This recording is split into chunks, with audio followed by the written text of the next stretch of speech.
The fourth cave discovered has the name Cave 4, very conveniently. It's the richest of all of the caves in terms of numbers of scrolls and fragments, tens of thousands. The scrolls were rolled. They were put in caves for safekeeping when the Romans were coming. They survived, the people did not.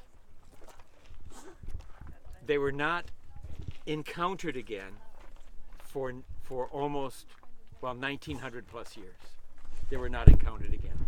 So the parchment, it's animal skin, disintegrates after a while, even though it is hot desert, dry climate. It disintegrates, it becomes very fragmentary. The caves were entered by small animals and small birds, and that helped to, let's say, speed the process of decay. Rat-eaten and dung-covered, and so on.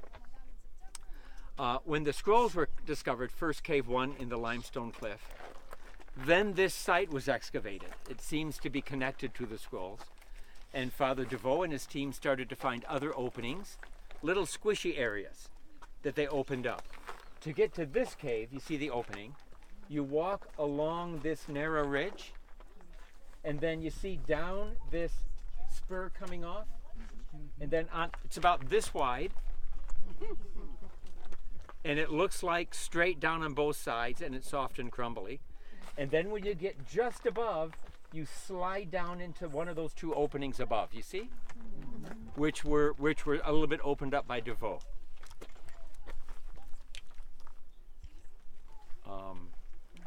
I can tell you somebody whose footprints are on that ridge. But the National Park Service doesn't like it anymore. So the big opening that you see, the famous one that gets in all the books, is not a natural opening, otherwise the caves would have been discovered long ago. Even the two top ones were largely covered in. DeVoe actually knocked that opening, and if you get looking right, you can see all the way through. You see it? He knocked both ends, so his workmen wouldn't be suffocating by the dung of the bats and the birds that was in there.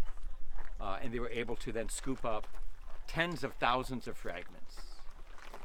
More caves here.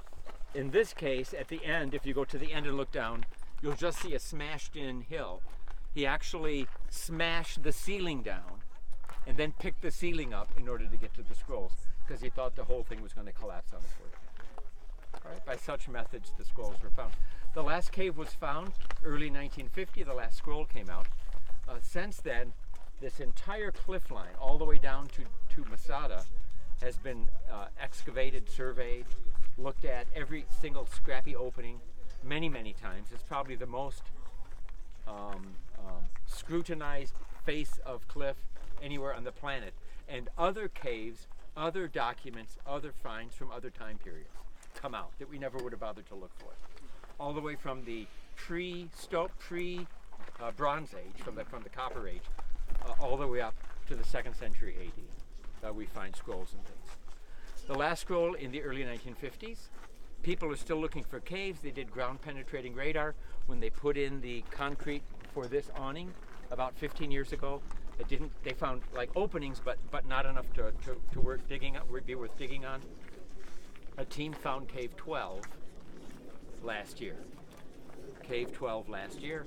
It had jars similar, and scrolls, but the scrolls had no writing on them. No writing on them. So apparently that was where the people gathered up what they were going to write. I wish they would have written, and put that for safekeeping as well. Our archaeologist Gavi Barkai is pretty certain that there are more scrolls and more caves to be found about 10 miles over. About 10 miles over in those hills. They were also under the authority of the Jewish presence, the Jewish government in the 1st century. Because that's the Hashemite Kingdom of Jordan today. They're not interested in finding scrolls with Hebrew writing on them. And so nothing is being done. But it's likely there are more over. Okay, that's very, very fast. That's Jordan over there. That's Jordan over there. You can't get permission to go in and dig. You can't, there's a different, it's the Jordanian Antiquities Authority. Department of Antiquities. You would have to go through them. If you told them you wanted a license to dig for Dead Sea Scrolls, it would not be granted. If you told them you wanted to dig over there for other reasons, and oops, look what else we found, then you could do it, right? But not for that purpose. No, you wouldn't get the license. Is it true that some of the scrolls were burned by the first tribespeople, the people that were... Not that I know of. No, not that I know of.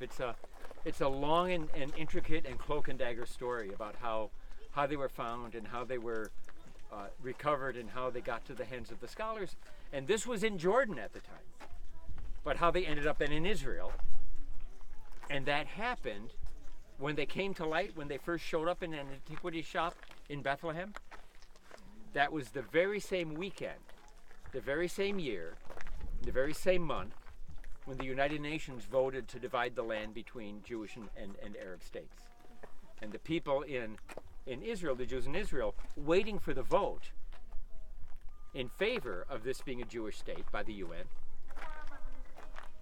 heard that out of that very ground we have scrolls from the time when the temple was destroyed written in Hebrew.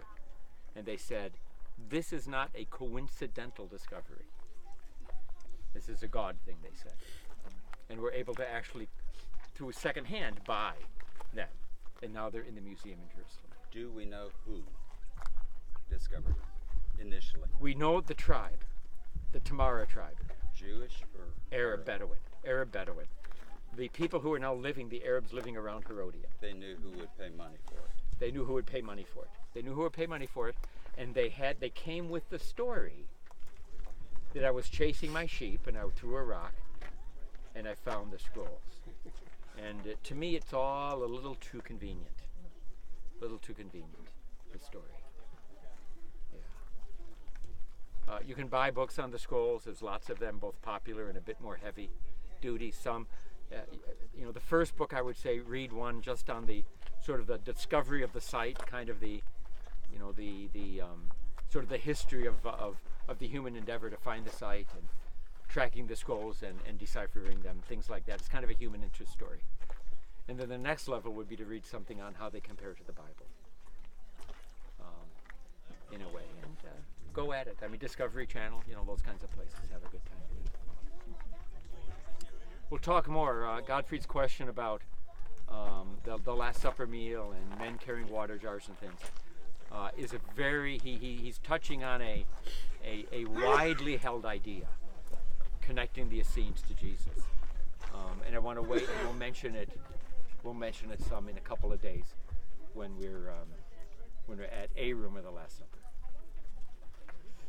Okay. Let's go to the bus. I want to go